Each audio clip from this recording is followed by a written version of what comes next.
कर्नाटक हावेरी ज़िले में वक्फ की ज़मीन की मिल्कियत पर तशद्दुद बरपा हुआ और मकामी वक्फ बोर्ड के एक रुकन के घर पर हमला किया गया। इस हमले में 5 अफराद ज़ख्मी हो गए। पुलिस ने सू मोटो केस दर्ज करके 30 अफराद को गिरफ्तार कर लिया है। चहशुम्बे की रात हावेरी ज़िले के कड़कोला गाँव में कुछ लोगों ने मकामी वक्फ बोर्ड के रुकन मोहम्मद रफ़ी के घर और उनके आसपास के कुछ घरों को निशाना बनाया। हमलावरों ने पथराव किया और एक मोटरसाइकिल को भी नुकसान पहुंचाया। इस मामले में जख्मी होने वाले 5 अफराद को अस्पताल में दाखिल कराया गया है। पुलिस ने मौके पर पहुंचकर हालात को काबू में कर लिया है। हावेरी जिला पंचायत के सीईओ अक्षय श्रीधर की 27 सितंबर को जारी करदा नोटिस को इस हमले की बुनियाद बताया जा रहा है, जिसमें कड़कोला गांव के कुछ रिहायशियों को उनकी ज़मीन के दस्तावेजात दफ्तर में पेश करने की हिदायत दी गई थी और ये हिदायत वक्फ बोर्ड की जानिब से ज़मीन का दावा करने के बाद जारी की गई थी। इस नोटिस में 3 प्लॉट शामिल थे जिनमें मुख्तलिफ बिरादरियों के मकान थे, लिहाजा गांव वालों में बेचैनी फैल गई।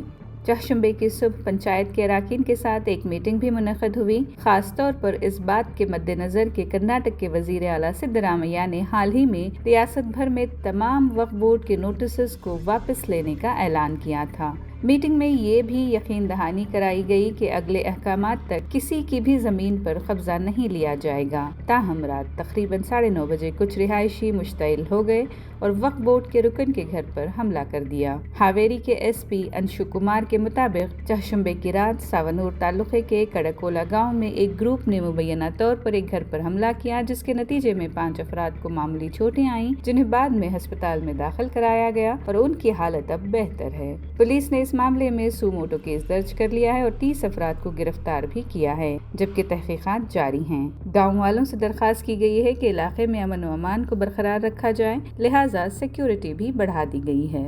ಸಾವನೂರು ತಾಲೂಕು ಕಡಕೋಲ್ ಗ್ರಾಮದಲ್ಲಿ ಒಂದು ಗಲಾಟೆ ಆಗಿತ್ತು.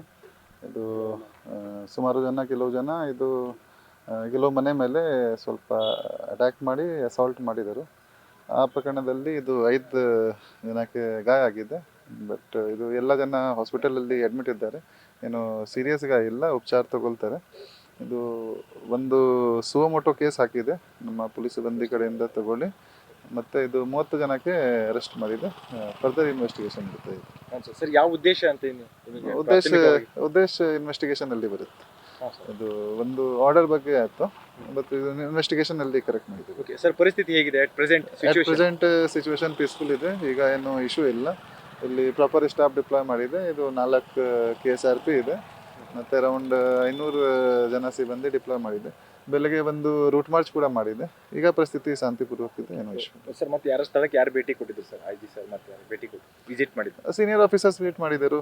ನಮ್ಮ DYSP, ಅಡಿಷನಲ್ SP, ನಾನು, ಇದು IG ಸಾಹೇಬರು, ಮತ್ತು ರಾತ್ರಿಗೆ DC ಮತ್ತು CO ಜಿಲ್ಲಾ ಪಂಚಾಯತ್ ಸಾಹೇಬರು ಕೂಡ ಇದು ಬಂದು ಅಪೋಸಿಟ್ ಕಂಪ್ಲೇಂಟ್ ಏನಾದ್ರು ಬಂದಿದೆಯಾ ಸರ್? ಅವರು ವಿಕ್ಟಿಮ್ ಕಡೆಯಿಂದ ಏನು ಕಂಪ್ಲೇಂಟ್ ಬಂದಿಲ್ಲ, ಬಟ್ ನಮ್ಮ ಸಿಬ್ಬಂದಿ ಕಡೆಯಿಂದ ಒಂದು ಕಂಪ್ಲೇಂಟ್ ತಗೊಳ್ಳಿ, ನಾನು ಫರ್ದರ್ ಇದು ಇನ್ವೆಸ್ಟಿಗೇಷನ್ ಮಾಡ್ತೀನಿ.